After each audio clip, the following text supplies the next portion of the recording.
원주 세브란스 기독병원 임상조 교수로 근무하고 있는 전호성이라고 합니다. 어제 제가 그 당직 쓰고 원주에서 눈길을 헤치고 차를 몰고 오느라고 얼굴 상태가 좀 말이 아니어서 화면 슬라이드만 봐주시면 감사하겠습니다. 저는 좀 직관적인 주제를 말씀드리고자 합니다. 스테미 환자에서 대부분 이제 라지 스롬보틱 버든으로 내원을 하는데요. 그때 아스피레이션의 어떤 효과에 대한 최근 퍼블리시한 데이터가 있어서 말씀드리고자 합니다. 스테미 상황에서 우리가 스롬보틱 플락 럽처에 의한 스롬보틱 오클루전 내원을 하게 되고요.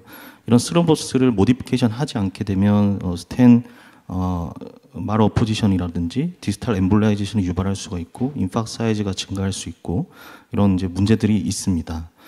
실제 이제 데이터를 봐도 라지 스롬보스 버든에서는 스몰 스롬보스 버든에 비해서 메이스의 비율이 높더라. 그리고 스몰 스롬보스 버든보다 당연히 라지 스롬보스 버든에서 노리플로의 비율이 높은데 특히 스롬벡토미를 하지 않는 경우에 노리플로 빈도가 더 높더라.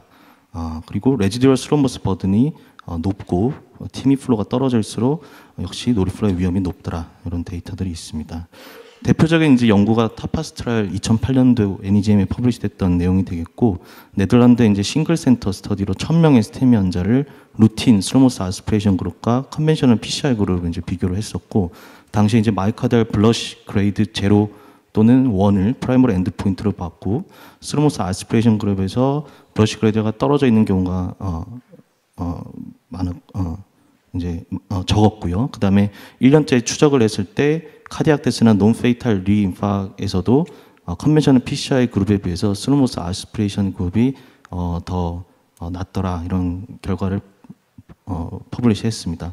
그 뒤로 이제 2013년도 이제 테이스트 트라이얼에서 이제 멀티센터 트라이얼이었고요. 7,000명의 스테미 환자를 이제 똑같이 루틴 TA와 컨벤셔널 PCI로 비교를 했습니다. 30일째 올코즈 모탈리티를 봤는데 아쉽게도 양군 간에 이제 차이를 보이지를 않았고요. 이어서 2015년도에 토탈 트라이얼에서 10,000명의 이제 스테미 환자를 대상으로 해서 같은 전략을 비교를 해서 프라이머리 아웃컴을 봤더니 하드 엔드 포인트에서는 차이가 없었는데 오히려 30일째 스트로크이 스롬벡토미를 한 그룹이 높더라. 이렇게 이제 결과가 보고가 되어서 2008년 타파스 이후로 스로모스 아스피레이션 카테터 이용 비율이 높다가 이후 테이스트 토탈을 거쳐서 굉장히 이제 떨어지는 그런 결과를 보였습니다. 하지만 우리가 이런 IPD 메탈 애널리시스에서 테이스트 타파스 토탈 이런 메탈 애널리시스에서 CB데스가 어쨌든 뉴메리컬하게 스로모스 그레이드가 더 높은 그룹에서 유리한 결과를 보였고, 스트로크는 아마 이제 토탈의 영향으로 좋지 않은 결과를 보였고요. 또 최근 이제 토탈 서브그룹 애널리시스가 하나 퍼블리시 되었는데, 특히 스롬벡토미를 한 경우가 PCI만 하는 경우에 비해서 다이렉트 스탠을 했을 때는 노리플로의 비율이 훨씬 낮더라. 이런 결과를 보고를 하기도 하였습니다. 그래서 가이드라인 2B에서 타파스 이후 2A로 격상이 되었다가 2017년 테이스트 토탈을 거쳐서 현재 루틴하게 스로모스 아스피레이션을 레코멘드 하고 있지 않고, 하지만 이후에 특별한 라지 랜더마이즈 트라이얼이 없었기 때문에 2023년 가이드라인에서도 토시 하나 바뀌지 않고 똑같이 내용을 얘기를 하고 있습니다. 그래서 간단히 이제 세 가지 RCT를 비교를 하면은 이제 N수에 있어서 차이가 있었고, 특히 타파스에서는 다이렉트 스테인의 비율이 60% 좀 많았고, 그 다음에 글라이코 프로테인 2B3 이니비터 사용 비율이 굉장히 높았습니다. 퍼퓨전, 서로게이트 마커인 퍼퓨전에서는 테이스트 토탈에, 타파스 토탈에서 유의미한 결과를 보였지만, 토탈에서는 스트로크 위험이 높다라는 결과를 보여주었었습니다. 하지만 우리가 이제 실제 리얼 월드에서는 이제 이런 환자를 마주치게 되죠. 69세 남자 스테미 인피리어 킬리본으로 내원했고, 흔하게 보는 환자가 될 거고, 딱 찍는 순간 이제 큰일 났다. 와이어링하고 이제 뭐 여러 가지 이제 전략을 생각을 할 겁니다. 하지만 잘 되는 경우도 있겠지만 이렇게 스로모스 아스피레이션 카테터의 푸셔빌리티가 좋지 않고 이런 문제 때문에 또 리즌이 타이트한 경우에 넘어가지 않아서 벌룬을 하고 통과를 했지만, 그래도 랩넌드 스로보스가 꽤 있고 디스탈에 이제 스로모스 디스탈 엠볼라이제이션이 있으면서 PDPL까지 이렇게 다 날아가는 경우를 우리가 많이 겪게 되실 겁니다. 그래서 이 케이스는 6프렌치를 쓰다가 6프렌치 매뉴얼 스로맥터가 잘 되지 않아서 앱시시마도 쓰고 스텐트로 스로모스를 이제 붙여주고 이후에 하트레이까지 사용했는데도 디스탈이 RCA 등이 뽑히지가 않아서 7프렌치 가이딩 시스템을 바꿔서 여러 차례 해서 겨우 이제 뺐던 경우지만 트랜스미럴 인파크가 이제 N부가 관찰이 되는 그런 결과를 얻게 되었습니다. 그래서 우리가 스테미 환자에서 이런 스트로모스 아스피린 역할은 아직까지 뭐 굉장히 많고요. 특히 라지 스트로모스 버든, 그다음에 뭐 디스탈 엠볼라이제이션 된 경우에 베일아웃 스트롬벡토미, 또는 뭐 OCT임에서 1호전이 있으면서 스트로모스만 있는 경우, 또 뭐 AFib 동반된 거나 이래서 엠볼리즘에 의한 MI 이런 경우에서 여전히 사용을 하고 있고, 우리 이제 인터벤션 카디올로지는 두 가지 거부할 수 없는 유혹이 있을 것 같습니다. 오큘러 스테노틱 리플렉스, 협착을 보면 참을 수가 없죠. 하지만 FFR이나 훌륭한 또 방어 수단이 있고 에비던스가 있지만, 또 이 오큘러 스로모틱 리플렉스 역시 무조건 뽑고 싶은 그 유혹을 참을 수 없을 겁니다. 왜? 그냥 기술적으로 직관적이고 쉽고, 스로모스 버든을 줄이면 엠볼라이제이션도 피할 수 있을 것 같고, 비주얼레이션이 좋으니까 스텐 옵티마이제이션에도 유리할 거고, 다이렉트 스텐도 고려를 할 수 있으니까 여전히 우리는 사용을 하고 있는 것 같습니다. 스로모스 아스피린의 리얼월드 프랙티스의 사용 비율을 보면은 스웨디시 레지스트에서 한 25%, 저희 까미르에서도 22%, 이후 2011년, 2015년 까미르 NIH에서는 약 40% 정도로 상당히 많이 사용을 하고 있고, 이런 말씀드렸던 피보탈 랜덤화이즈 트라이얼들의 문제는 스트로모스 리트리버 레이시 70%, 많아도 80% 정도로 20, 30%에서는 효과적으로 스트로모스가 제거가 되지 않는다는 것이 되겠습니다. 그리고 앞서 얘기했던 그런 랜덤화이즈 트라이얼 중에 타파스에서는 이런 6명의 오퍼레이터에 대해서 이펙티브 스트로모스 아스피레이션의 비율을 따로 분석을 했었는데, 가장 좋은 사람은 뭐 85%도 뽑아냈는데 안 좋은 분은 55%로 굉장히 이런 오퍼레이터별 차이도 큽니다. 그래서 저희는 이제 이런 TA 페일러의 그러면 팩터가 뭔가 한번 스롬벡tom에 대해서 다시 생각해보자라는 개념으로 접근을 했고, 이런 TA 페일러가 마이크로 퍼퓨전과 클리니컬 아웃컴에 안 좋을 것이다.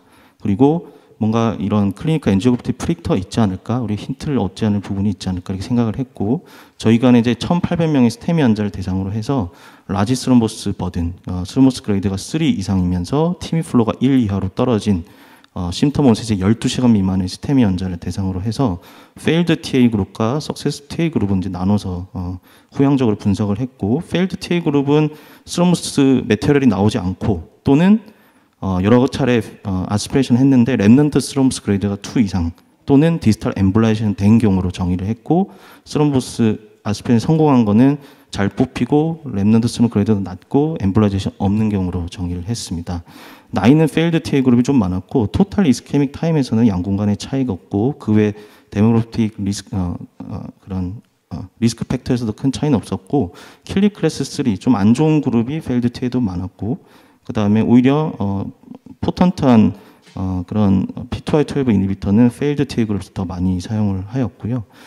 인팔레이트 아터리 위치가 LAD가 아닌 경우가 페일드 TA 그룹에서 60%, 그리고 석세스풀에서 50%로 차이가 있었고, 저희 견에서 시행한 경우에는 다이렉트 스텐 비율은 거의 없었고, 그 다음에 글라이코프로테인 이니비터를 사용한 경우가 양군간에 거의 한 절반 이상을 차지를 했습니다.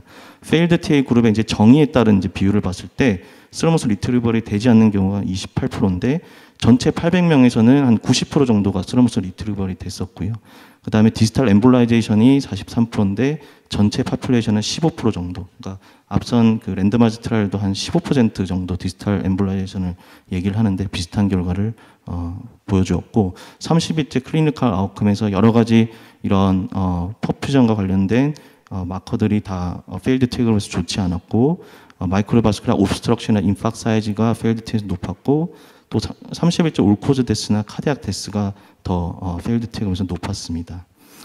페일드 TA에 대한 프리딕터를 이제 확인을 했는데, 인디펜던트 팩터는 이제 나이가 많을수록이었고, 그 외에 뭐 여러 가지 킬리 클래스 3 이상이거나, 또는 인farct 아터리가 LAD가 아닌 RC나 썩인 경우, 톨토시티가 심하거나 칼시피케이션 심한 경우에 그런 좀 안 좋은 경향을 주었습니다. 그래서 이런 TA 페일러가 이제 이런 서로게이트 마커에 좋지 않고 클리니컬 아웃컴에 좋지 않더라. 요소가 뭔지 봤더니 나이가 많고 헤모다이내믹하게 인스테빌리티가 있거나, 톨토스나 칼시파이드한 그런 리즌에서, 또 LAD가 아닌 병변에서 이런 매뉴얼 TA 효과가 떨어지지 않는가라고 이제 결론을 냈었고요. 다만 저희 연구는 이게 랜덤화이즈 스터디가 아니라 옵저베이셔널 코호트 스터디이기 때문에 이런 컨파운드들이 많고, 다만 RCT가 스트로모스 리트리버 레이시 한 70% 정도라 그러면 저희는 90% 정도로 굉장히 높았고, 하지만 이런 아직도 이 TA가 이게 다 오퍼레이터별로 다르고 다 자기만의 노하우로 진행되는 면이 있어서 그런 시스테미컬리 스탠다이제이션이 뭐 되지 않았다는 게 문제일 것 같습니다. 그래서 이제 이런 한계를 극복하고자 최근에 이제 그 브레인 영역에서는 사실 많이 사용을 하고 있습니다. 이런 메카니컬 TA 디바이스들, 크게 이제 서스테인드하게 이제 백큐음으로 해서 메카니컬 TA 스무스 아스피레이션 하는 인디고 카트 RX 이런 기구가 있고, 또 그 외에 이제 스텐 리트리버 스무스 아스피레이션, 뭐 솔리테어, 트레보, 네바 뭐 이런 것들이 있는데요. 2023년에 이제 CCI 이제 치타 스터디라 그래서 이런 서스테인드 메카니컬 아스피레이션 스루미트 디바이스를 이제 했더니 디지털 엠볼라이제이션 레이시 히스토리컬 스터디를 한 15%로 하면 0.7% 낮았다. 퍼퓨전이 굉장히 MBG 그레이드 3로 획도하는 비율이 거의 대부분이었다. 뭐 이런 결과를 보고를 하기도 하였고요. 그 다음에 최근에 또 이런 네바 스텐트, 즉 스텐 리트리벌 스롬벡토미를 하는 경우도 이제 이런 브레인에서는 좀 많이 사용하고 있는데, 이런 코로나리에서도 효과가 좋았다. 하지만 뭐 더 추가 랜덤 연구가 필요할 것 같습니다. 그래서 올코모 페이션트 스테미 환자에서 루틴하게 물론 스로모스 아스피레이션 하는 거는 당연히 권장되지는 않지만, 우리가 이런 라지 스로모스 환자거나 또는 뭐 1호전 스로모스와 동반된 경우 엠볼리즘 또 서스텐 스로모스에서는 분명히 우리가 셀렉티브하게 이득을 받을 수 있는 그런 파퓰레이션이 있을 것 같고요. 이런 노블 TA 디바이스에 대해서 추가 연구가 좀 필요하지 않을까 싶습니다. 네, 제 발표는 여기까지가 되겠습니다.